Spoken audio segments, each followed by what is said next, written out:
Hello everyone and welcome back live here on the World Racing Network for tonight's broadcast of the National Sim Racing Association Beer Street Journal Grand National Series.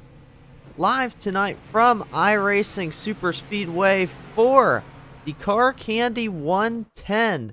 Glad to have CarCandy on board sponsoring tonight's race, and we'll learn a lot about them as the night goes on. But let's take a look here out on the track because practice just wrapping up here, and it's Adam Pettit, your current points leader, up on top of the speed charts here. We've got a number change for Adam Pettit in the 83 machine this week. Instead of the 17 that we're used to seeing him in, that's not Adam Pettit. He is in pit road. As you can see there, practice getting wrapped up here. Adam Pettit gonna win practice by 2/1000ths. Or excuse me, 2/10ths of a second. That's a big time difference here. A really good lap put down by Pettit in practice. We'll see if that speed translates into qualifying, or if a lot of the other drivers are going to bring the speed here in qualifying runs. First car going out onto the track here is the number 9. That is Steven Lechensky here in the Monster Jam car. Again, one of my favorite paint schemes we see here is the 9 of Steven Lechensky, the 49 of Bryce Hunter, my favorite car, the Dr. Pepper car, going out onto the racetrack. Remember, last time we were at a packed track at Atlanta, it was the 49 of Hunter who brought home the win, so we'll have to keep an eye on him here tonight. A couple other drivers out on track early on in qualifying. The 8 of Ryan Sizemore out taking time. Both Whiteheads, Brock Whitehead in the 31, Trey Whitehead in the 33. They are both out taking time, and they performed very well also speed-wise last time we were at a packed track at Atlanta. As well as the Kohlhaases now, the 29 of Ira and the 28 of Sam Kohlhaas. Those are the drivers out on the racetrack right now, waiting for a lap time to get put down here in qualifying for the CarCandy 110. Again, glad to have you all joining us here, as always, on the World Racing Network. Asked a poll in the chat, and it is still open. Asked who all was excited for the CarCandy 110 at iRacing Super Speedway. So far, we've had 3 votes. 2 people said, of course, they're ready, and 1 person said they were born ready, which is exactly the spirit we want to have here coming into what I think is going to be one of the best races of the season. This is the 9 of Steven Lechensky coming around to complete lap 1 of qualifying. That time is going to put him second on the speed charts, but it is that second lap we're going to look at here at iRacing Super Speedway for the speed, because you have more time to build up momentum for lap number 2 than you do for lap number 1.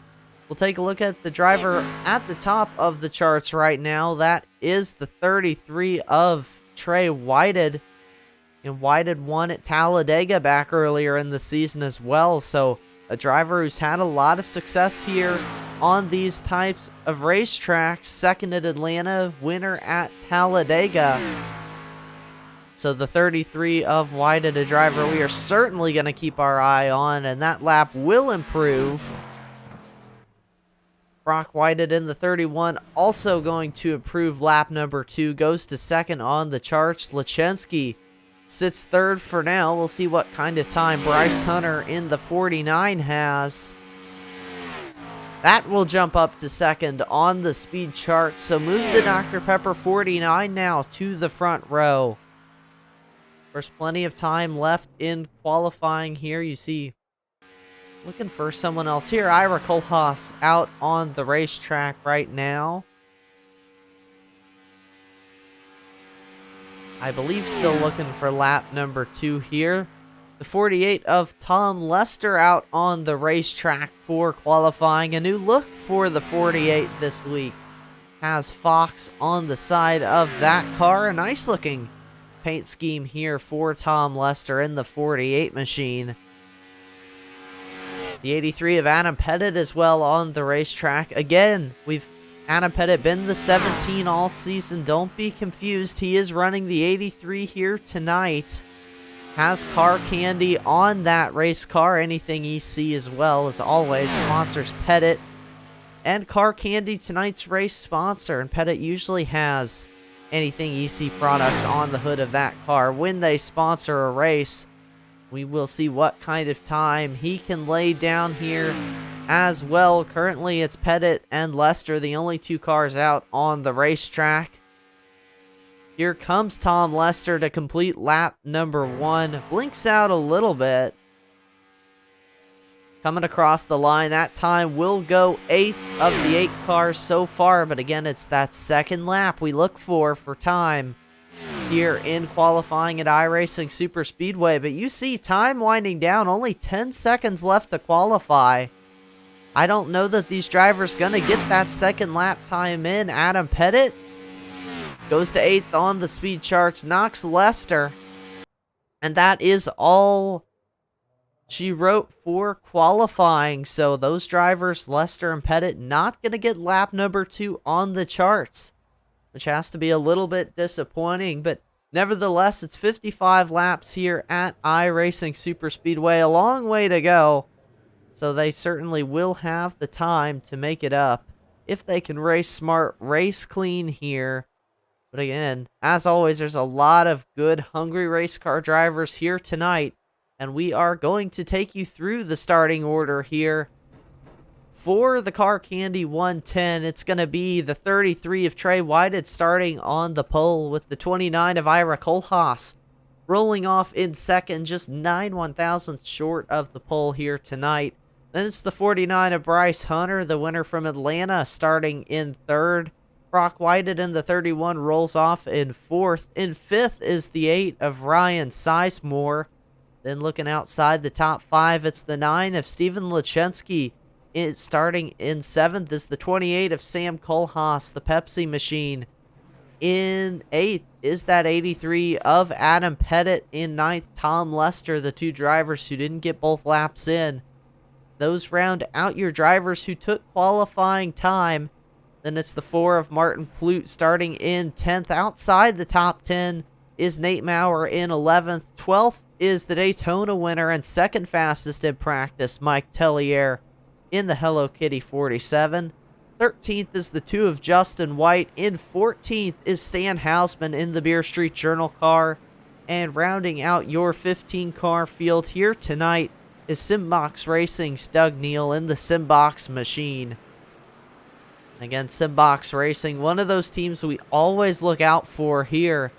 And you've got a couple of them starting in the back together. Doug Neal, Justin White, Nate Maurer, all starting bumper to bumper here on the initial start. And then Bryce Hunter in the 49.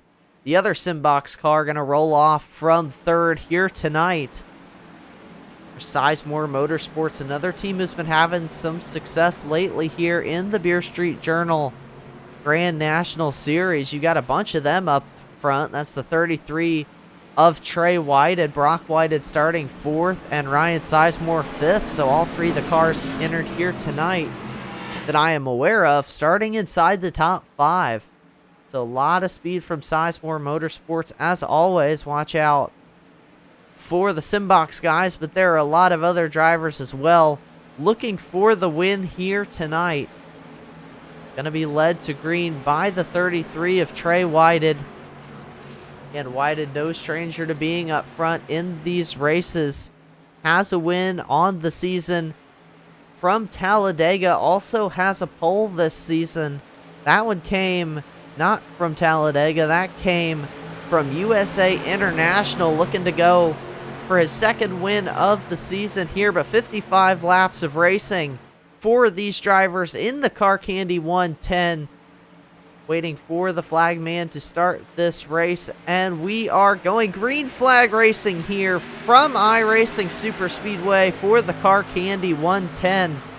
It is a good start on the inside lane for the 33 of Whited. He gets out to a decent jump, but doesn't have much help coming from Hunter behind him.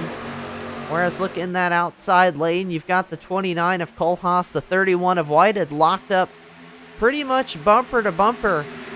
Could get a good run. And Bryce Hunter and Ryan Sizemore locked up pretty well on the inside lane.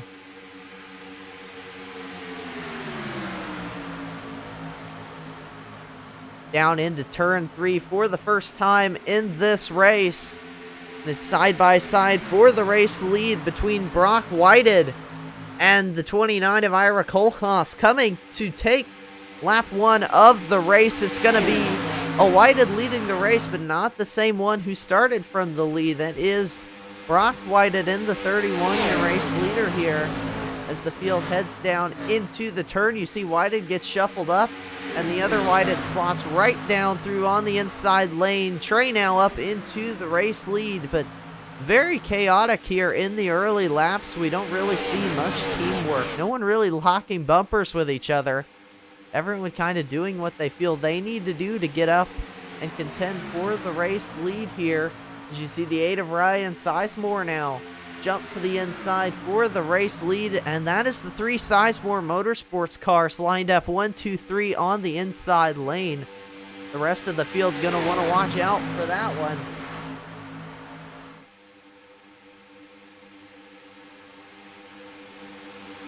Down into turn 1 again, still comfortably out in the lead is the 8 of Ryan Sizemore. You've got side by side for 4th place here between the 29 of Ira Kohlhaas and the points leader, the 83 of Adam Pettit. Neither one of those cars really with much help, though. Here comes the 4 of Martin Flute. Somebody trying to shoot up the inside. I think that's the 28 of Sam Kohlhaas. Might have gotten a little bit squirrely there. Now you see Ira Kohlhaas in the 29 looking 3 wide in the outside with no help, but that doesn't seem to have stopped anybody so far here tonight. And there goes the 31 looking up the inside of his teammate, the 8. That lap gonna be led by the 8 of Ryan Sizemore, but as they head down into turn 1, it is all whited up front. And you see now Trey, thought about looking up to the outside of Brock Whited. There he goes to the outside.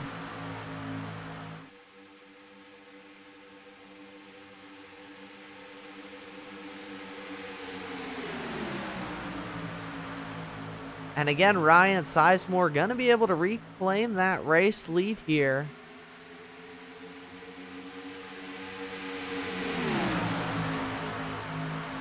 Down the front straight away.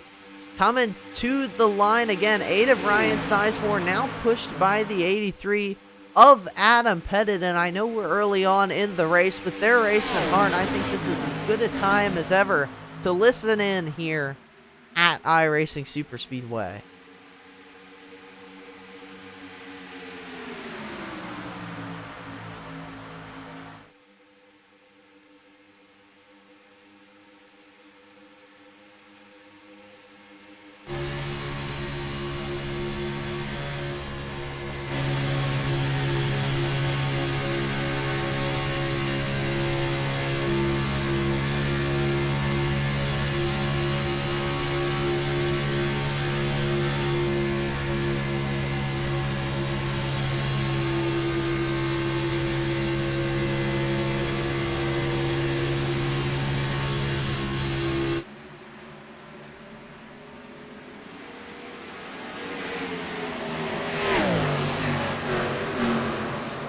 We were listening in here, but you saw the 29 of Ira Kohlhaas went around there. We're going to dial it up on the replay as I am joined by my good friend Patrick Morrison here. Patrick, glad to have you with me in the booth. It's been a chaotic start, and you're just in time to dissect a little bit of an incident here headed into turn 1. It just looked like the 29 got loose. I know you can't see my screen at the moment. I'm working on sharing that with you, but it looked like Kohlhaas just got kind of loose up the inside lane. Not something you really expect to see too much of here. Well, I will say here, you know, it's difficult to say here at the iRacing Super Speedway. You know that just so much speed. One little touch on the apron or one slight angle wrong, as you can see the 9 diving off there, Mitchell. That the cars just end up sliding out of control, and man, it's. With I don't know, man. With that much speed, it's hard. I raced this thing the other day, and you really got to have your angle set up diving into these turns. Well, they are going over 220 miles an hour into these corners, so certainly difficult to see. We had Sean Kosher in the chat asking for the in-car cam from Adam Pettit. I did give it to you there in that listen up there. I hope you enjoyed that one, but the field really single filing out now. Not really any too wide action for the time being. I don't know how you've been or how long you've been watching, Patrick, but really from the drop of the green flag, no one was being patient and working with each other. Everyone was making moves to try and get up here to the race lead. So I'm honestly really surprised to see them be able to single file out like this, I guess, with how hard they've been racing. But maybe it was the Hausman kind of settled these boys down for the time being. Yeah, very, very dangerous track to be on. When you're saying we're getting over 220 miles an hour, if you get hung out there, out to the side, you lose the draft, you lose the speed.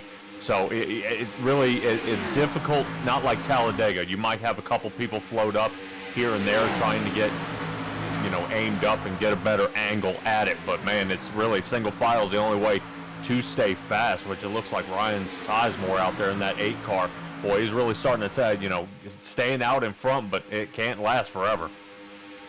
Yeah, that's 2 teammates out in front as well. Sizemore Motorsports, that's the 8 of Ryan Sizemore, the 33 of Trey Whitehead. Their teammate Brock Whitehead just got shuffled out of line back there by Bryce Hunter in the 49, who now takes over third. He's got Martin Clute following behind him, and Martin's a driver very good at these super speedways. We always talk about him here. Very good at kind of being patient, waiting to make his move, and you see a massive run come from the 49 of Hunter. Going to try and take it to the outside by himself, but those 2 teammates, they've been working very well together up front. Yeah, he did get shuffled out of line back there, and he fortunately was able to fight his way back in, but is not going to be without confrontation there by, it looks like, Martin Clute in the 4 machine, so really starting to make his move up into the top 3. So good to see him moving. And like you said before, I have seen him at super speedways. Martin Clute just kind of knows where to be and when to attack on these super speedway tracks. He kind of hangs in the back, kind of not really, more in that 8th to 10th position, and they're really able to turn it up and place high toward the end of the race there, Mitchell. And he's doing a good job moving through. I see both Martin Clute and Adam Pettit here in the 83. They're in VC together for Max Graphics Racing. I didn't know those 2 were teammates, but they're definitely working together here, communicating, which is always important here at these big racetracks. We've kind of started calling them pack tracks here on the World Racing Network, Patrick.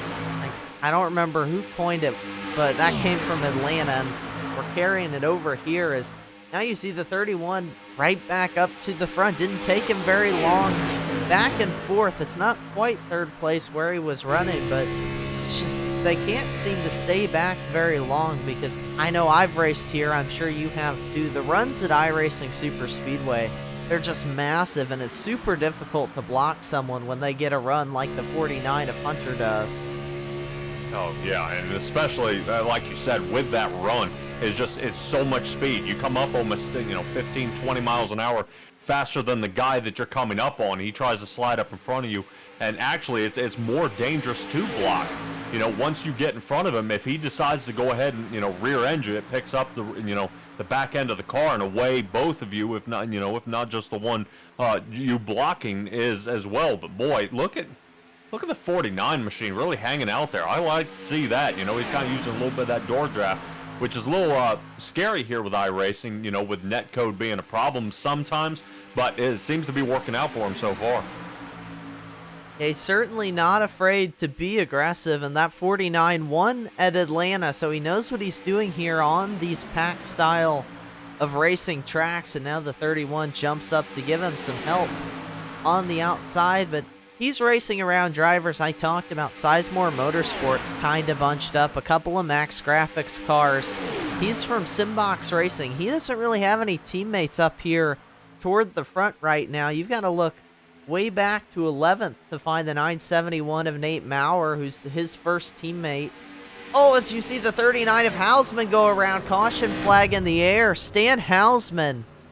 That's a massive hit. Both ends of that race car destroyed. I don't think I've seen that much front end damage on a race car here on iRacing. We got to take a look back at that one. It's the Beer Street Journal car, and I see Tom Lester, I think, too, also involved, just torn up in turns 1 and 2. Yeah, really unfortunate there for Stan Hausman. Really unusual kind for him to get caught up like that. I know the two of us got caught up at the racetrack I raced at last, which was unfortunate. But man, you just see kind of the wrong angle, and what happens is just carries the front end there and then walks him off. Go in and walk him through that replay there, Mitchell. Yeah, it looks kind of like a similar thing that happened to the 29 of Ira Kohlhaas. Just got kind of loose, headed down into turn 1. We'll take a look on board with Stan Hausman, but you're going to watch the wheel, and I think that car just kind of starts to go around. There you see it, almost no wheel input from Stan Hausman, but still goes around, and hard contact with Tom Lester as well. In a brand new paint scheme, new sponsor on the car tonight, but that's a rough way to start this race off for both of those drivers, as Tom Lester is smoking. I don't think Stan Hausman could even make it back to the pits under his own power here. So first caution of the night comes out on lap 14 here. We're on lap 15, and it's Ryan Sizemore leading the field here tonight. It's been a good run for him. He's shown a lot of speed of late, but hasn't put together too many consistent runs, I guess. But lately it's been great for him. He is 13th in points. Top 10 make the playoffs with only 3 races to go. So he's looking, Patrick, at a really good run here if he can keep it up at the front. But we both know that's a lot easier said than done at a track like this, as all your leaders coming down pit road here. Yeah, really kind of interesting to see them pitting so early. I wouldn't think fuel would be an issue. I believe you have, let's see, about four sets of tires for laying here tonight. So maybe everybody's just starting to notice they're starting to loosen up and just not real comfortable with, drifting there around, at 200 miles an hour around this track here. But boy, Stan Hausman and Tom Lester, boy, that's kind of a bummer, especially when they don't have fast repairs there, Mitchell. That's may do it for them for the night. Yeah, I was going to say, that's heavy damage on both those cars. We saw it. Take a look here. Stan Hausman, you see him here sitting in his pit stall. Still has the engine smoking. A lot of damage. Tom Lester, same thing. Still sitting in the pit box. I imagine if they don't take the cars back to the garage, they're going to be sitting there a very long time to get those cars repaired, which is very unfortunate, again, for both of those drivers. I know Stan Hausman, he is another driver here looking to make the playoffs. Came into tonight 11th in points. And again, top 10 make the playoffs. He was 34 points behind the 28 of Sam Kohlhaas, who currently sits in that 10th position to make the playoffs. So Stan was really wanting a good run here tonight. Might not get it from the looks of it. So again, as we get toward the end of the regular season, Patrick, that pressure just starts to ramp up. And I've kind of been talking about it a little bit, but now's the time, you've kind of dug your own... I was about to mix up two sayings. I was going to say dug your own bed, but that's not exactly the phrase, but you all know what I mean. At this point, you're kind of stuck with the points you have, and you've got to make them work. And drivers looking in like Hausman, you're really running out of time here. But then you have drivers like Ryan Sizemore out there leading the race when they need it. So you got both ends of the spectrum kind of going on right now. Yeah, and just a quick little update. Looks like Pettit spent a little extra time in the pits there of that 83 machine. He's fortunately back out on the track, and I believe Ira on the 29 is also back out on the track. So I'm not 100% sure. Maybe they got a little kind of few bumps and dings there to try to get a couple of those straightened out. It's super speedway. So to me, aerodynamics is number one. So if you got a few optional repairs from clipping a wall or bottoming out and hitting off that apron, I mean, 100% you've got to get that thing back together. But fortunately, it'll be back in the running. It's just with a 3-mile track, it's going to take them a while to catch up. Only about 5 seconds off that pack there, and we should be back under green here pretty soon there, Mitchell. Yeah, and the 29 of Kohlhaas, he spun under green, so he's a driver going to be really excited about this caution because he's going to be able to get back up to the lead pack, whereas he was losing seconds a lap running by himself. So that is one driver who is going to benefit quite a bit from this caution. I don't believe we had a Brookstone Animal Hospital lucky dog under this caution. So I think everybody was on the lead lap, but still want to shout them out because they do a lot to help support us here and have us watch some racing every Thursday night, which you and I both know, Patrick. There's nothing like sitting up here in a broadcast booth just hanging out watching some great racing with all the people out in the chat. And it is going to be the 33 of Trey Whited leading Brock Whited to the green. It's a Whited 1-2 up at the front of the pack. You see the 33, I think he spun his tires just a little bit, but still managed to get a great start. Gonna drag Ryan Sizemore right with him there, up at the lead of this pack. Great start for the inside lane, but Sizemore gonna get to the inside. The 33 just kind of slid up and let him have it there. Man, that outside line is just not working. Martin Flute going ahead and ditching that idea. Out from behind the 33, I believe that is of Trey Whitehead there. Martin Flute making that move toward the inside. Oh boy, as he's about to get jammed up there right behind Brock. So we're single file on the inside. Ooh, man, good cut there. Good cut there, but who's that, Hunter? Yeah, Bryce Hunter now up into the race lead. Again, being aggressive here. Doesn't have much help from teammates, but he's making it happen here at the front. Of course, as I say that, the 8 of Sizemore gonna get hooked up with his teammate Brock Whiten and get back to the race lead. But I've been very impressed with Bryce Hunter here. He's been racing really hard. You see the 47 as well, Mike Floppy Tellier. We haven't talked about him here tonight, but won the season opener at Daytona. Still looking to get back into victory lane tonight. A great chance for Tellier, another driver who really excels in this style of racing. On board with him now. You hear how much he has to lift off. Got a little loose. Also headed into the corner. These cars seem like more of a handful than I think I'm used to seeing here. Yeah, it's very difficult there, Mitchell, especially when you get down into the turn or on the exit. The high line is almost kind of that midline is your friend on the entry, but the high line on exit is almost suicide. That the car will almost try to actually come off the track. It'll unload the suspension, and then you'll just see the battle of them trying to flatten that thing back out, especially when you see them come down the front stretch. Very difficult. So a lot of the race lines are going to be very hard for these guys, you know, with the tires starting to heat up after that pit stop, trying to get that grip right there on entry. But right now it looks like everybody's doing a fantastic job being able to keep these cars all in one piece. Martin Flute there on the outside, getting a little work out there with Tellier that you were saying, and boy, it looks like they might go ahead and slide their way up in the lead. Yeah, Tellier and Martin Flute hooked up really well on the outside line.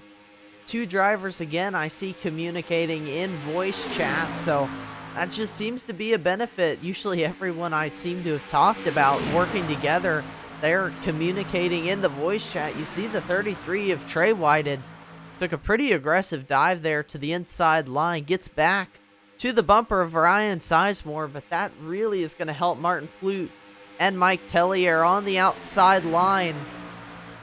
And I was surprised there Martin Flute didn't cut down. He probably could have, but probably wanting to stay with that 47 of Tellier. But now more cars starting to get down to the inside lane, and you can see the advantage they get in having more cars. As Martin Flute now just dropping positions down the front straightaway.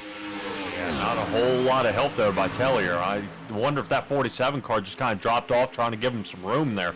But really, the only way is to maintain. As you see Sizemore doing a fantastic job there up in the front, is having Trey Whitehead being able to give him the push. And that's what's keeping Ryan Sizemore out front. You know, these guys are shuffling around here in the back, Mitchell, and it's just it's hard to get a good run and stay out front. You know, when you go out there, you have a friend, somebody's helping you push, and then they kind of ditch you. It leaves you stranded, and then back you go. So Martin Flute back to the 4th position with Brock Whitehead, Mike Tellier in the 6th, and Doug Neal back there in the 7th position. I'm waiting to see if Nate Maurer can get some speed here and try to get caught up with the rest of this pack, but looks like the top 7 are within half a second of each other, and then after that was another second back where you see that the second pack trying to catch up.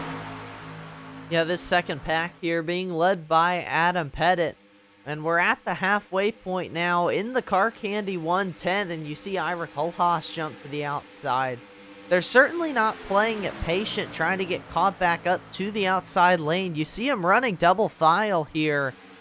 So they're certainly still getting racy here, and they are about 2 seconds behind your race leader. So I'd say already probably out of the draft, or certainly very close to it if they aren't already.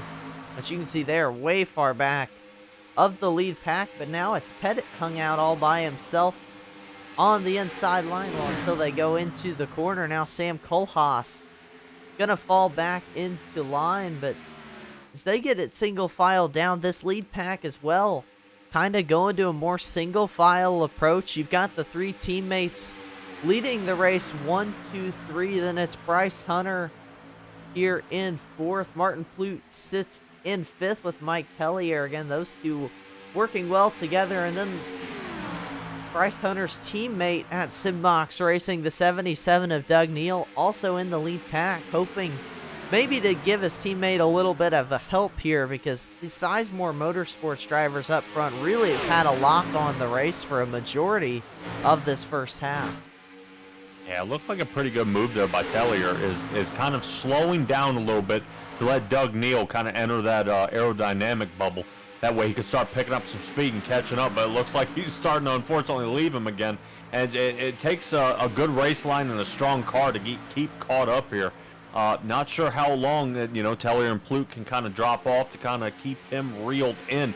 But as we're looking behind, I've raced with beside Justin White before at Talladega, and it seemed to be the faster you go, we were a pack that was off the lead, and what ended up happening is we were actually able to race side by side and pick up more time.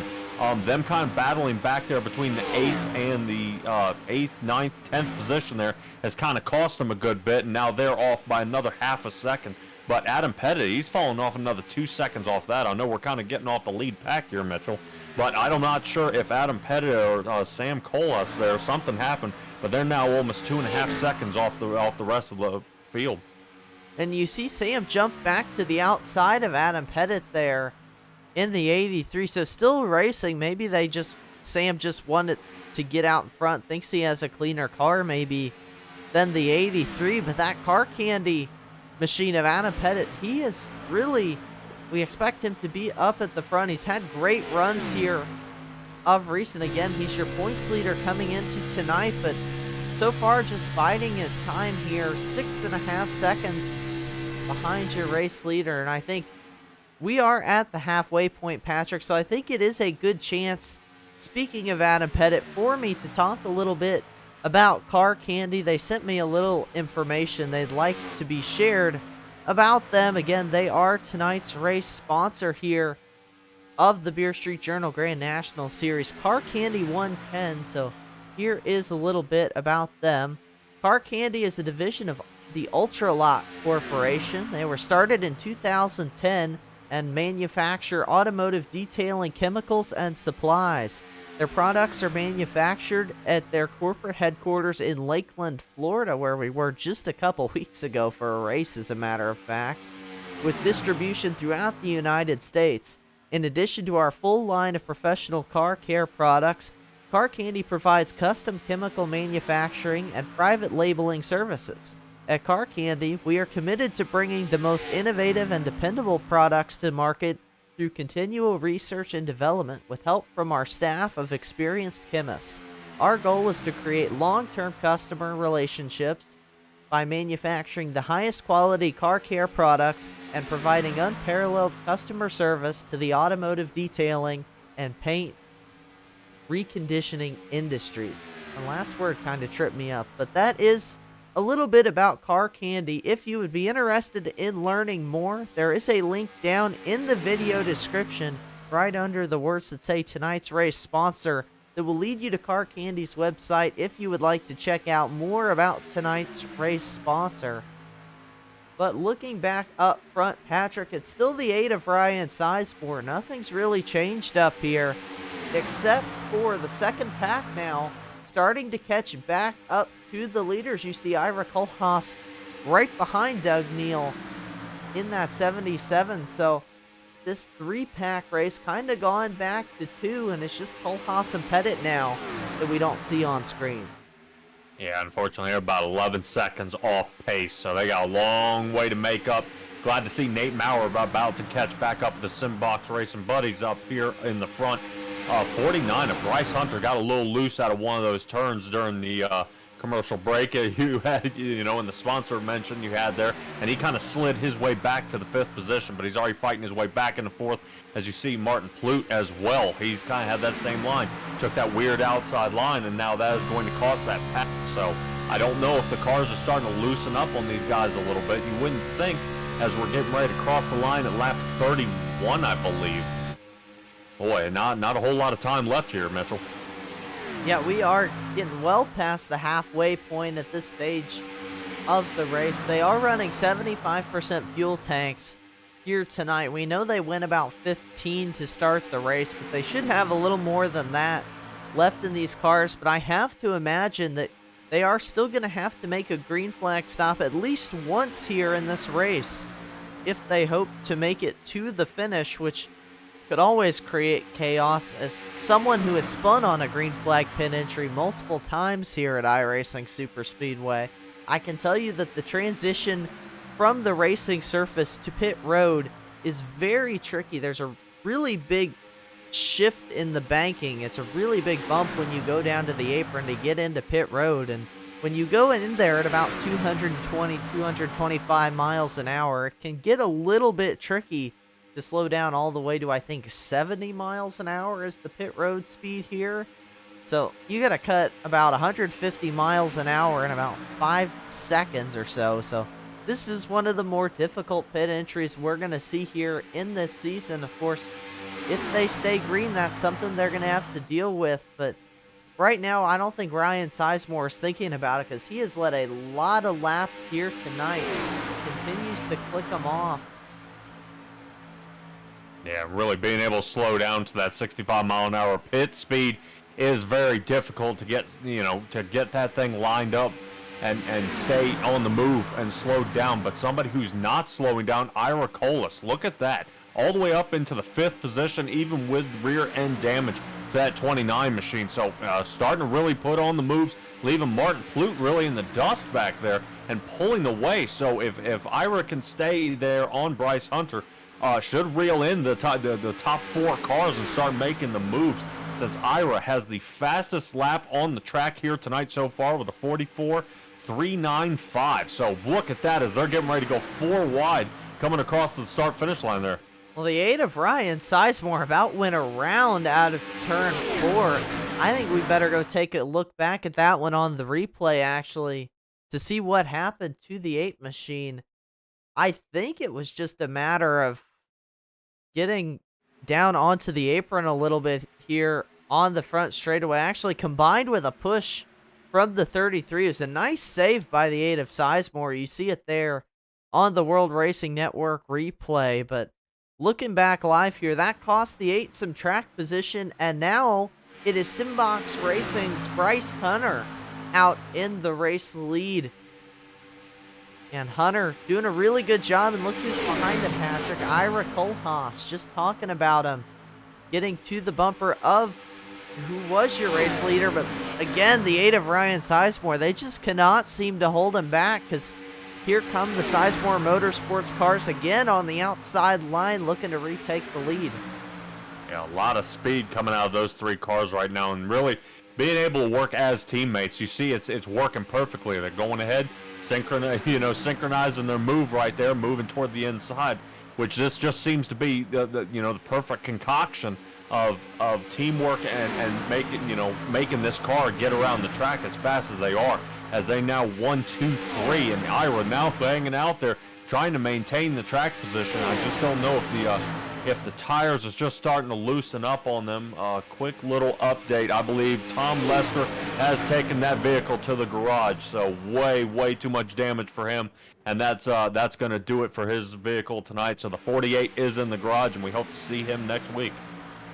And I just got word as well, actually, that the 39 of Stan Hausman, the Beer Street Journal machine, also taking that car to the garage here tonight. Saw Stan out there trying to make lap time, but just too much damage to stay competitive in that one.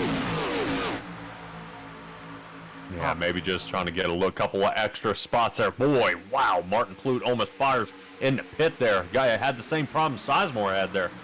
Oof, I'd be careful in that 4 car. But yeah, maybe just an idea of, you know, Stan Hausman going out there taking a couple extra laps just to get that, get a couple extra points on the board, since you say he's in the running for the playoffs. So if he's coming down to a points race, you know, just maybe one extra spot may do him well here tonight. Yeah, he is going to come in front of Tom Lester by 2 laps. So Hausman is going to be 13th, we would assume, here tonight. That's where he's being scored right now, and nothing should really change.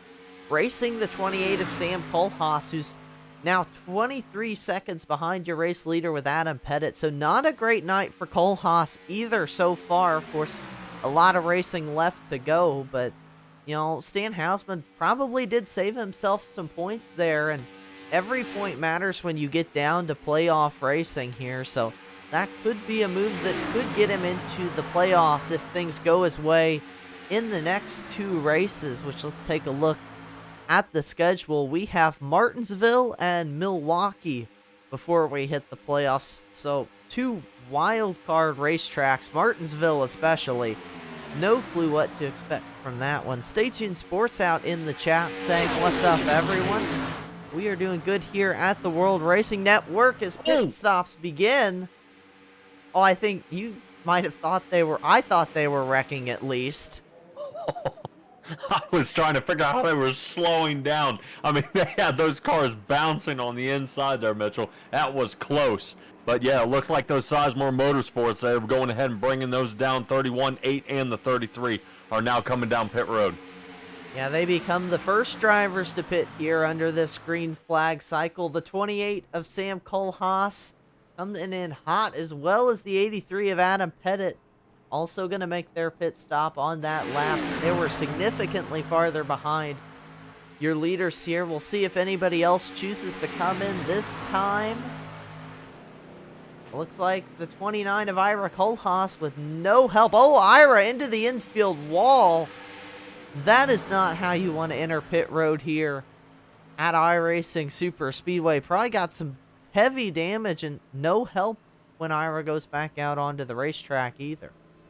Oh, man. Speaking of no help, Martin Plute tried to make a move toward the outside to get around Bryce Hunter there, but boy, that didn't work out for him as he got hung out to dry, and now filed back into the 4th position. So check that out. A couple Simbox cars out there in front of Martin Plute right now. So boy, man, this is just starting to heat up pretty good. I know track time wise, I believe these guys are falling off. Let's see.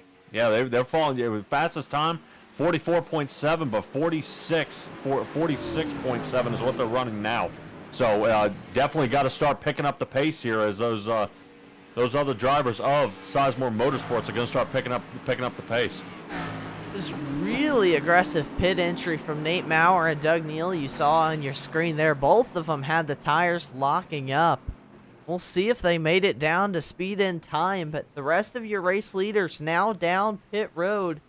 So that is going to put things in the hands of those Sizemore Motorsports cars, and we'll take a look at them, Patrick. You see the 31 and the 33 running together, but the 8 of Ryan Sizemore followed well behind him here. That's not what you want to see happen. So the 8 is going to be out of the draft of his teammates. That is really devastating if you're the 8 of Sizemore, who's led so many laps. You're going to have to hope some of those other leaders come out a little further back and you can work with them, because he is well off the pace of his teammates track position-wise, over 2 seconds behind them.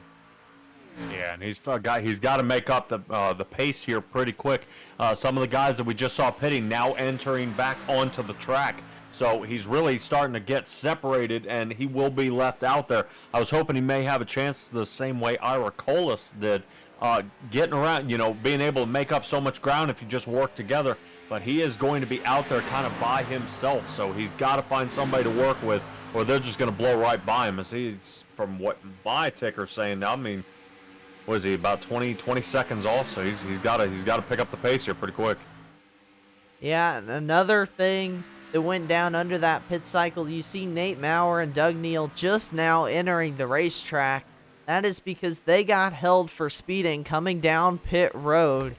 So I said I was worried about those two drivers. Neither one of them got it woed up in time. So 2 of the 4 Simbox cars now going to be knocked out of contention unless we get a caution here that would put them back up with your leaders. And it is another Simbox car, the 49 of Bryce Hunter, leading the pack right now. He does have a teammate in Justin White there in the 2, running in 4th. But, oh, man, they got really stacked up. Martin Plute now aggressively pushing the 49 down the front stretch. And again, we've seen Plute and Tellier work together throughout the race, running 2nd and 3rd right now. So this race really is coming down to the teammates. We've seen early on, not so much. Everyone was kind of fending for themselves, but after that, we've really seen it be just teammates working together. That 1 or 2 driver you can find out on the track to work with you, really throughout the whole race. Yeah, the interesting part to be to see if the 31 and the 33 can catch this pack.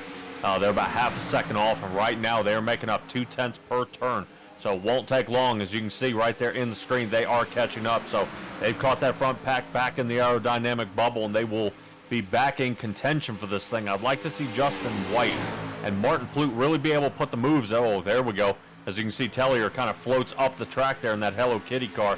Not being able to hold that one on. So Justin White now going to have to take charge of this second group here and make their push back toward the front. And Justin White's going to have a really good run down the back straightaway, but you hear it on board with him. He kind of let off the throttle and checked it up. He could have made a run up the outside lane potentially for the race lead, but gonna hang in behind Martin Plute for now. But how long are they going to stay that way? That's really the question, because we are approaching 10 laps to go. We have 11 to go that time by, but that means we are getting into the closing stages of this race, and we have to assume they don't have to pit again either. So at this point, it's all about starting to find who you can work with and get that track position for later. You see out the mirror as well of the 49, they are starting to come up on those Simbox cars who got stuck with the speeding penalties there. Oh, Bryce Hunter around down the back straightaway. Big wreck. Justin White, heavy damage in that one. That one, a huge wreck, Patrick. That is going to take out a lot of contenders here tonight. Yeah, the 33 was on his roof there, and that car is destroyed. He's smoking real bad coming down the backstretch. As you're going to bring up that WRN replay. Yeah, it looked like Bryce Hunter went for the block in the outside lane, but it just didn't work out. Let's take another look back at this one here. We'll go to the World Racing Network blimp, which we flew out. Well, iRacing Super Speedway isn't really anywhere because it's a fictional track, but we flew it to wherever you would say this track is. You see here, the 31 comes with a massive run. The 49 goes to block, but there was just no checking up that speed. You had the 33 right on his bumper, and Justin White. Just massive front-end contact with the outside wall. The 2's got to be done here for the night. I wouldn't be surprised if Bryce Hunter also has terminal damage on that one. You saw so many other cars. Both Whiteheads got some big damage from that one, especially Trey Whitehead in the 33. And looking back live, you see Justin White sitting in pit road. Look at who's out. Stan Hausman rolling out of pit road. I thought Stan was done. Here he goes back out onto the racetrack. Says, ooh, maybe there's laps to be gained. I don't think there is. I think Stan 29 laps down. I don't think he's going to get any more positions, but hey, get Beer Street Journal that screen time. Nothing wrong with that at all. I think the question is, who survived that one? That's what we're going to have to try and figure out right now. The 31 of Brock Whitehead leads the race. The 8 of Ryan Sizemore runs in second. Martin Plute still alive in third. And coming down pit road, you see Mike Tellier with massive damage. Ira Kohlhaas with a bunch of damage on the rear end of that car. The Simbox cars, though, they're going to come out all right in this one because they were so far behind that wreck that they didn't actually get any damage, and they're on the lead lap. Adam Pettit as well, another driver going to be able to escape that one. So not everyone lost out in this one. Some drivers who it seemed like they were done, like Nate Maurer and Doug Neal, that was the caution they needed to get themselves back up into the race. Oh yeah, and then Martin Plute, kind of an interesting move seeing him pit. May actually work out for him, seeing that he's come down, got fresh tires on lap 47. Brock Whitehead and Ryan Sizemore right now, the ones up in the front. From what it's showing me here on the ticker, Mitchell, these guys last pit on lap 39. So I'm wondering if any of that tire compound being newer will help. We are getting really late here in the race, so I'm hoping it'll work out for him. We saw how aggressive Martin Plute was, giving the 49 car, of Bryce Hunter a good push down that front stretch, letting him get, trying to separate from that field, but it was just about impossible, especially here at this super speedway. Well, and look at how much front-end damage the 31 of Brock Whitehead has. I didn't notice it here until we're taking a look. Let's see if we can get a good camera. That one kind of shows that he's completely missing the front end of that race car. A bunch of damage on the rear end as well, but he stays out, and he is going to lead the field back to green flag here. That's really an interesting strategy. I can't imagine that car has much of an aerodynamic advantage, but hey, I'm just the broadcaster. What do I know? But we'll see, because I can't imagine the 31 is going to be able to hang in like that. But if nothing else, he slows down the inside lane and helps his teammate on the outside, but I'm sure that's not the intention here. Of course, you want to race all the way to the end, and if you don't have the required repairs flag, hey, why not? But that's a ton of damage that your race leader has. Yeah, I will say it is that Sizemore Motorsports up there in the 1 and 2. So, being able to see these guys be able to block the field may work out to that team's points advantage. I'm interested to see if the Simbox cars decide to work with Martin Plute up there in the front and see if they can help push them on their way through and get Nate Maurer actually back up on the podium. I haven't seen him up there for a little while, for a few races. But, it'd be good to see that 971 or the 77 of Doug Neal get in. But this is going to be a shootout here. I don't know how well that 31 is going to be able to get off the line with that aerodynamic damage there, Mitchell. This is going to be tough. I think your sleeper in the back is going to be Pettit, and I think something's going to happen with that 83 machine and work fight his way to the front. And we got to keep an eye on the 29 of Ira Kohlhaas as well. A couple of weeks back in Atlanta, Kohlhaas was one of the best pushers on the track. Pushed a lot of cars up to the race lead, so we'll see if anyone remembers that and wants to get working with that 29. Green flag in the air. Yeah, you see, just kind of like we expected, the 31, no speed at all in that race car. Luckily got down to the inside, didn't cause a massive crash, but Martin Plute, oh man, the 8 of Sizemore cut him off, headed into 1. There was almost a wreck there. I think somebody was patient there. Must have been Martin Plute, because, man, they were racing hard. You see Mike Tellier smoking down the back straightaway here as we are back green flag racing. 7 laps to go here at iRacing Super Speedway, and like you said, shootout for the race win, and it is still Ryan Sizemore without the help of his teammates now, though. Up at the front of the pack, still a ton of speed in that 8 machine, but you see him right there, some Simbox cars here in this front pack. You've got Sam Kohlhaas, Ira Kohlhaas, both up here as well, and again, Martin Plute and Mike Tellier, excuse me, not Mike Tellier, he's got a destroyed race cars. Adam Pettit here, gonna kind of be your wild cards in this pack. As you see Plute make that move down the back straightaway, he's gonna bring a lot of cars with him up the inside. There we go, and this goes to show you what 8 lap newer tires are going to do there for you. as we can see Doug Neal get into the second position as well, followed by Adam Pettit. So Martin Plute going ahead and leading this race as you see Sizemore just losing another spot back into sixth. So he just keeps falling back, and it just seems that pit strategy is not going to work out for him here tonight, as I believe we got about 5 laps to go left in this one. Martin Plute just has to hold on to that lead and stay out front to secure the win for this one here, Mitchell. But he's got a lot of track to make up. You are exactly right. 5 laps to go in the CarCandy 110 here at iRacing Super Speedway, and this race is anything but one for Martin Plute out front. Doug Neal here in the 77. Simbox Racing, we talk about, always bring good cars to these pack tracks here. Doug Neal sits 14th in points. He would love a win here tonight.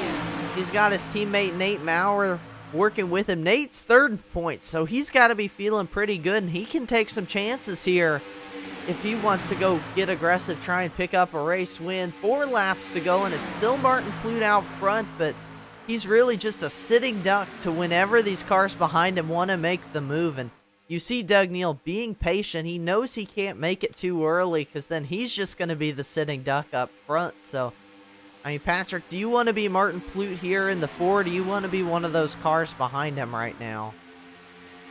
Really, I'd rather be Martin Plute. Right now, Martin Plute has the command, and what he can do is kind of float out, and that's what you kind of see him doing, is trying to break that draft. You see where Ryan Sizemore trying to feed somebody else. So you see Doug Neal's now hung out to dry, and he's going to go ahead and pull up Adam Pettit. But boy, Adam Pettit's a tough driver. So it's really, you swallowed the poison pill at this point, as these guys are coming up with 9 miles left to drive in this race to put this thing away. Ryan Sizemore, look at that, back up in the 3rd. So another podium position area for him, but he's got to hold on to it if those tires can just stay stuck to the track. But boy, look at that, as the 8 goes ahead and sticks the nose down in there, diving into turn 3, trying to get a little bit, but boy, loses a lot of speed there, Mitchell. So these guys have got to keep it up, as we're coming up with only about 2 left to go.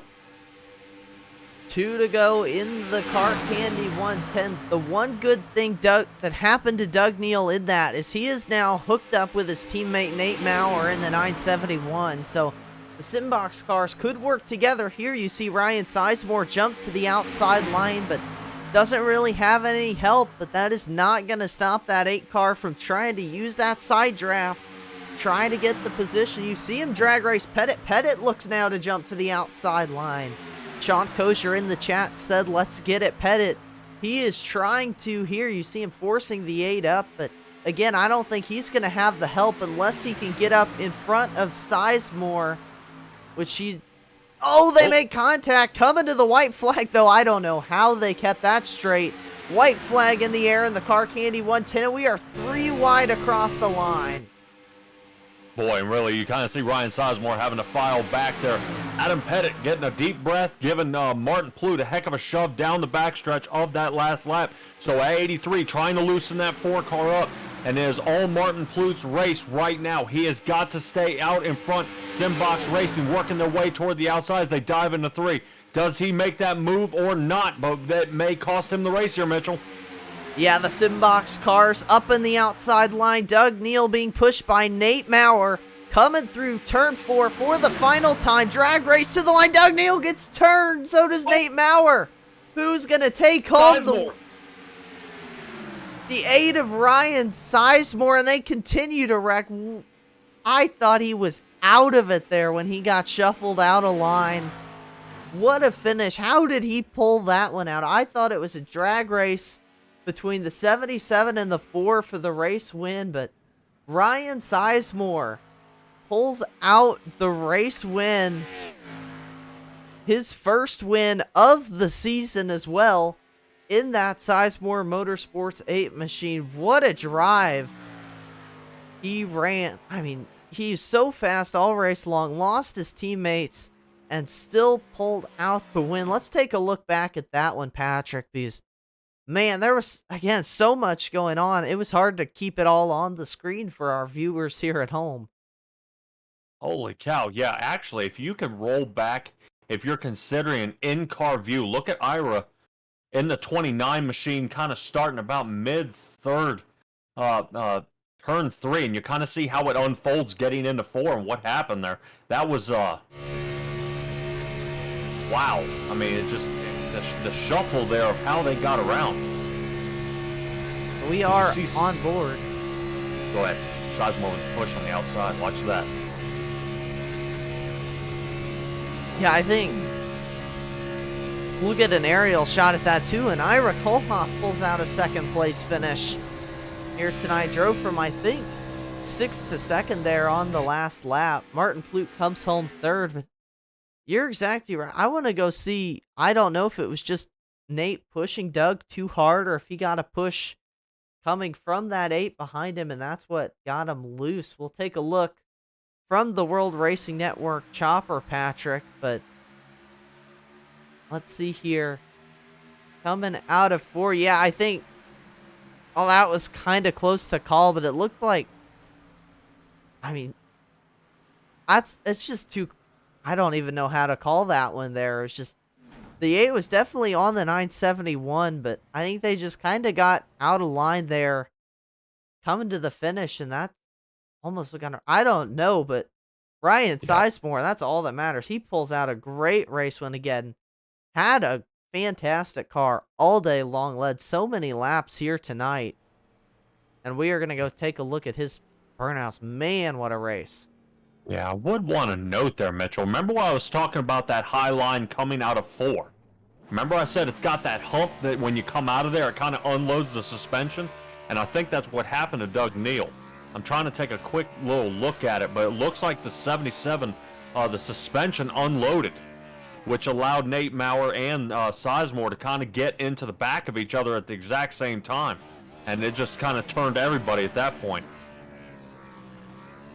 Boy, that was ugly. Oof. Yeah, it was a nasty wreck. Luckily, this is sim racing. Everyone's okay here. But we are going to have our post-race interviews lined up momentarily when we come back on the World Racing Network. So stick with us here. We'll be right back. We'll let Ryan Sizemore finish those burnouts, and then we'll have some post-race interviews lined up.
We are back here at iRacing Super Speedway.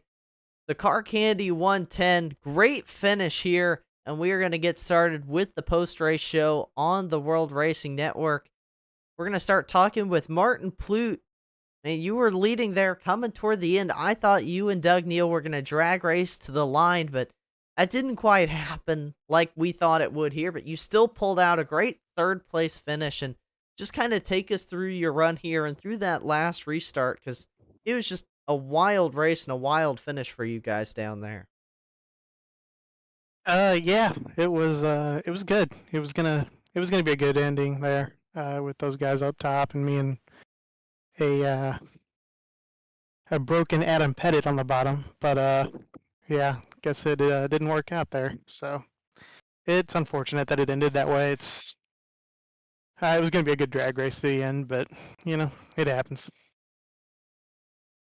Well, I mean, we went from super aggressive racing earlier in the race to kind of calm down and then got single file. And then we were kind of really aggressive to the end. There were little bits of kind of calmer single file racing in there, but How aggressive was the pace you all were running here tonight? Because from up here, you all seemed really kind of pedal to the metal from the get-go of this race.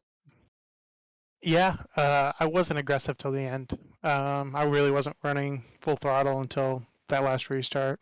So you just kind of manage it here. Tires are important. So it was just about managing pretty much the entire race. We were close on fuel, about making it one stop. So that was kind of in the back of everybody's mind too. But when it got to the end, it got a little crazy. Yeah, and we are getting really close to the start of the playoffs here. You came into tonight 8th in points. You got a really good gap back to 10th. How much are you eyeing those points during these races? Or are you just kind of coming out and just racing like you always would, just hoping the points work out in the end for you here? It's just kind of hoping they work out. I'll be honest with you, I didn't even know where I was in points. But yeah, 8th, so that's good. It should change a little bit here now that Ryan won, but still in the hunt. So it's gonna be good to the end. Got a couple races here to finish it out, and Martinsville and Milwaukee, so it should be good. Yeah, and how do you feel about Martinsville next week? I know that's very different from iRacing Super Speedway. Yeah, you can't really get 3 weeks that are different, huh? Southern National iRacing and then Martinsville. But I don't know. It should be good. I did good at Southern National until the end there, and Martinsville's not even close to the same, but kind of short track. So it should be good. We'll see how it runs. I don't run a whole lot of Martinsville, so we'll find out. Well, we're looking forward to watching that race next week here, next Thursday night. But before we let you go, Martin, do you have any shout-outs you want to give while we have you here in the booth? Yeah, thank you guys. Thanks to Beer Street Journal for sponsoring the league. Justin and everybody who runs it. We rode a super speedway, so you got to thank the teammates. We had Mike in there with Stan and Adam and I tonight, so it was a good team effort. Hate that we lost Stan so early, but it was a good run till the end. Yeah, well, again, thank you for stopping by and chatting with us. Congrats on 3rd place, and best of luck to you here as we go to close out the regular season, these next 2 races. Thanks, guys. I'll see you at Martinsville. If that was your 3rd place finisher here tonight, Martin Pluton. I believe Patrick Morrison's caught up with 2nd place finisher Ira Kohlhaas. Hey there, Ira. You got a copy? Yes, sir. I got you. Oh, man, dude. You had a wrecked up car out there, kind of banged up in the back, but you were still able to pull out a 2nd place finish tonight. Was any of the aerodynamic damage you have, did it cost you at all during the race? Oh, yeah, for sure. Whenever I was pumping the brakes to get onto pit road, the thing if that pit road wall wasn't there, I would have spun out to the left because it just kept on going no matter what I did. That hurt me more than my little mess up early on in the race. Getting down into turn 1, the car would bottom out. It wasn't like everybody else was talking with somebody on your outside. You just get loose. I was dealing with, I don't know if I was entering the corner more straight than everybody else or what, but I was bottoming out hard. But we got all the damage we could fixed, and super speedways work in mysterious ways, and we come out in 2nd. And here you are coming out 2nd. It didn't look like you were going to be able to place a podium position, but those cars just kind of folded out of your way there toward the finish line. I mean, did you get real nervous right there, right toward the end, or were you pretty calm, cool, and collected coming to the line?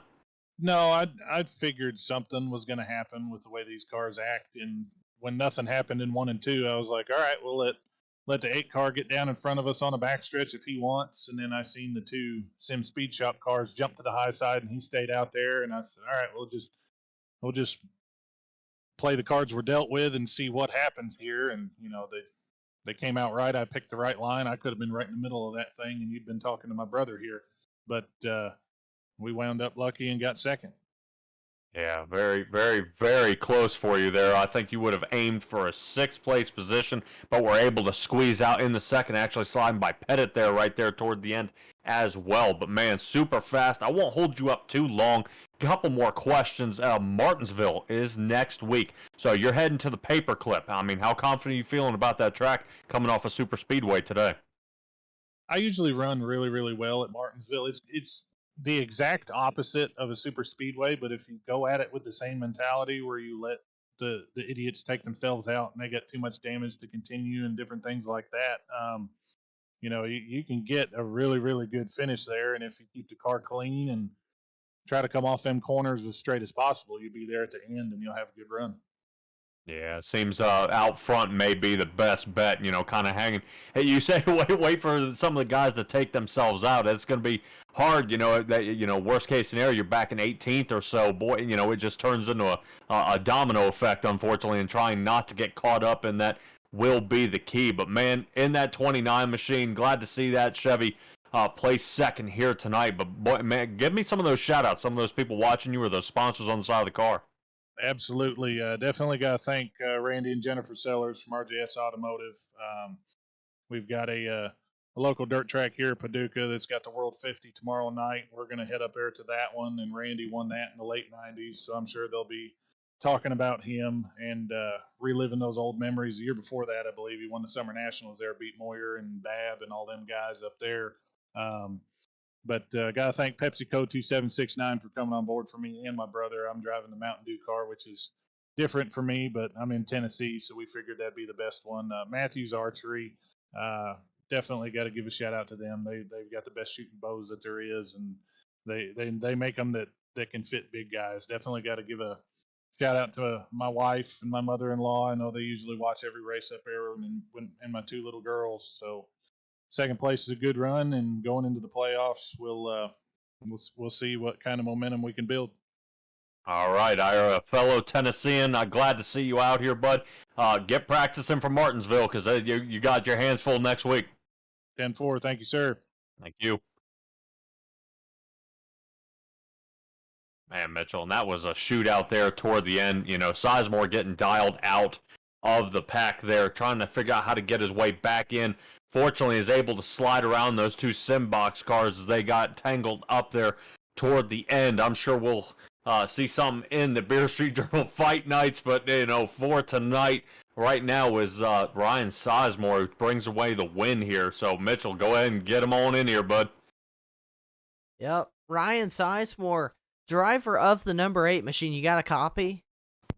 Sure. Well, I mean, you had a heck of a race tonight. First of all, you led a ton of laps here tonight, a lot of speed in your Sizemore Motorsports machine, but you got shuffled out there coming to the end. I kind of had written you off in my head. I didn't think you were going to be able to get back up there after you got shuffled up, but the seas just kind of parted there coming to the line. Take us through the final restart from your perspective, and did you think you were going to be able to get back into victory lane here tonight? First and foremost, thank the league, my team, my family, my friends that stuck behind me. We've gone 2.5 years without a points-paying league win, and it's ate at me for a while. This was much needed, not only for the playoffs aspect, but just, for myself. Man, like you said, you weren't the only one that had written me off. I kind of wrote myself off there. Came into pit under green flag conditions and just slid through the box just a little bit. Less than a second for me to get the car back in reverse and in my box to start the pit. But it was enough that my two teammates were able to pull away from me, and I was left in no man's land. And I thought that was going to be pretty much it, which I was beating myself up to because I'd led the most laps in the race, been up front the whole time, and when I was back there, man, it was a dark place. Then before I know it, and teammates are wrecked out and the caution's flying. And even then, I didn't have any teammates on track, so I didn't know who was going to work with me or who wasn't going to work with me. Man, I just kept it in it, and had faith and hope that I'd make the right moves. And coming to the checker flag there off of 4, I was going to try to go low and shoot the middle. They closed it up in front of me, so I went to go high, and they were kind of still high with me. And I'm not really sure what happened exactly.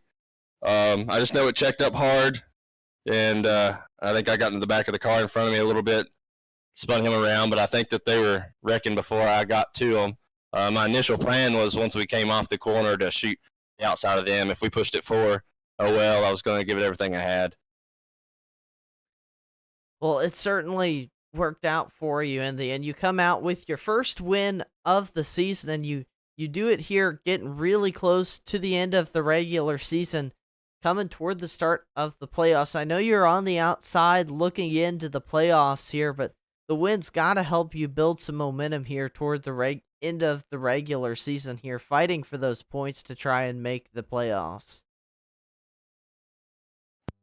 I was nervous. I was nervous last week. I had a pretty decent race going on, and was planning. I was actually coming out. I was going to start P3 on that last restart there, and just had some damage I was unaware of, and the engine just let go on me before we took the grid. So I kind of thought that might have been my championship or playoff hopes right there.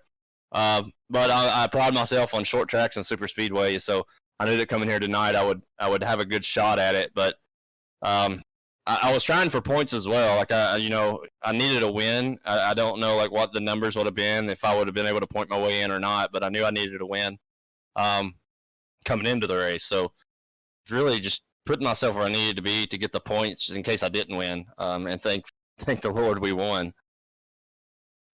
Yeah, I mean, super speedways and short tracks, you're going to get another one of those next week. We go to Martinsville. Do you think we might be able to see 2 in a row from you there?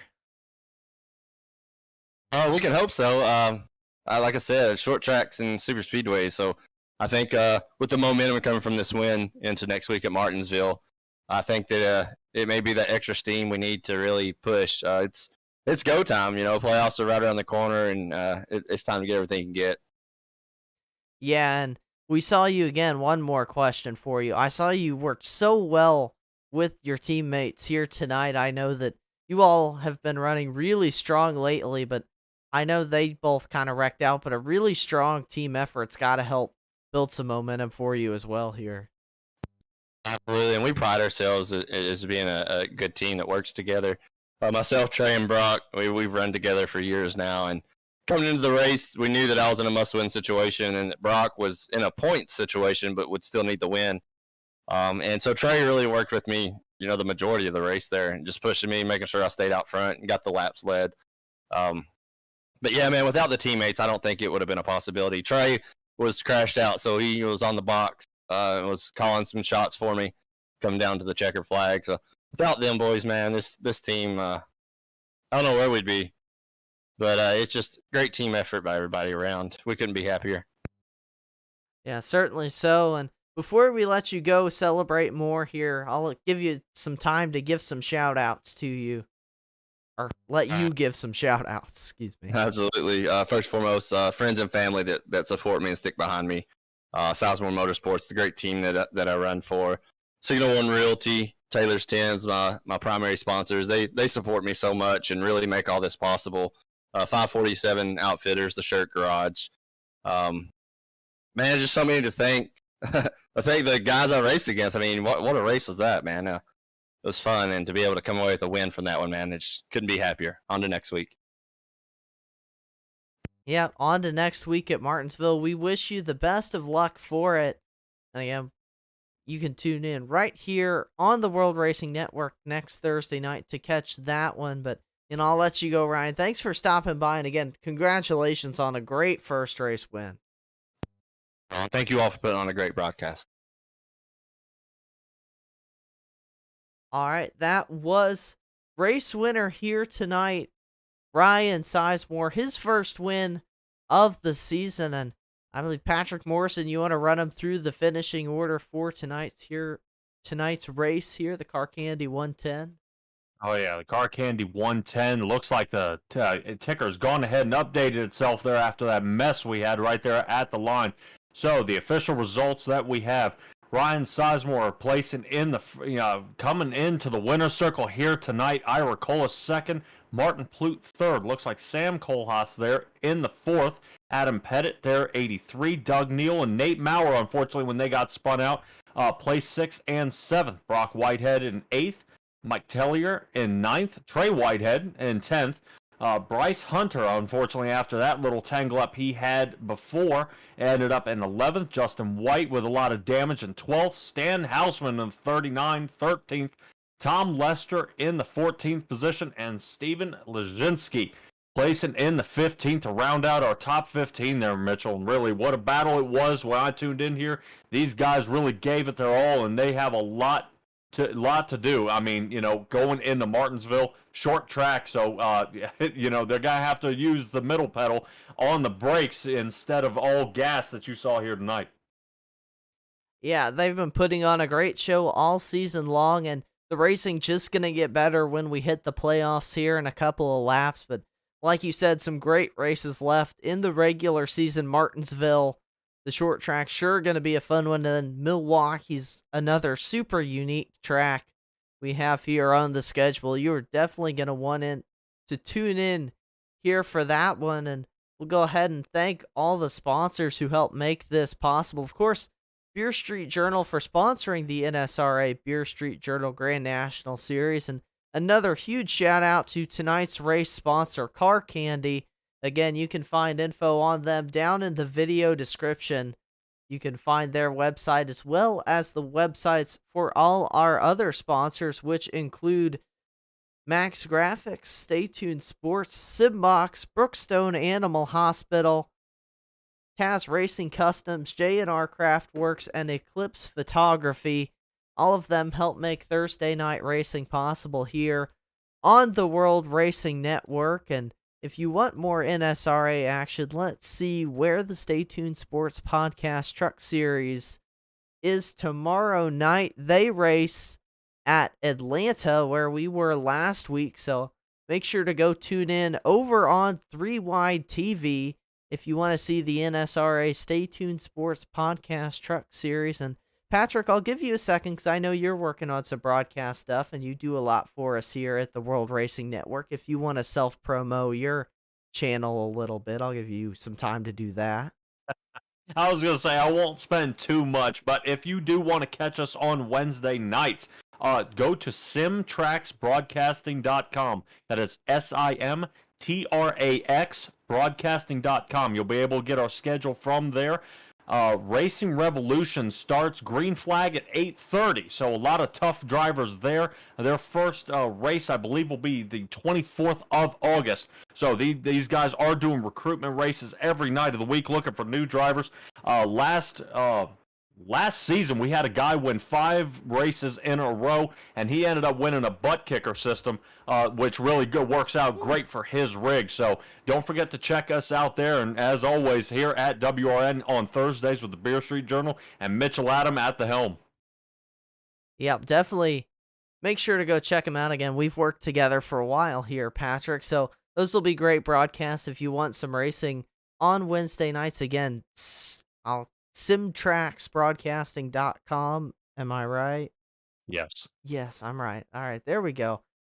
But again, thank you all for tuning in here in the watching tonight's race from iRacing Super Speedway. We had some great people out in the chat. Noah Owens, Sean Kozier, and Stay Tuned Sports all got in on the discussion here tonight. And make sure to tune in next Thursday night, same time, same place, for the NSRA Beer Street Journal Grand National Series from Martinsville, the little short track in, I think, Virginia. I say things and then I don't exactly know for sure, but again, until then, for all of us here at the World Racing Network, myself, Mitchell Adams, Patrick Morrison in the booth with me here tonight, thank you all for tuning in, and until next Thursday, we hope you stay safe, have fun, and we will be seeing you next time.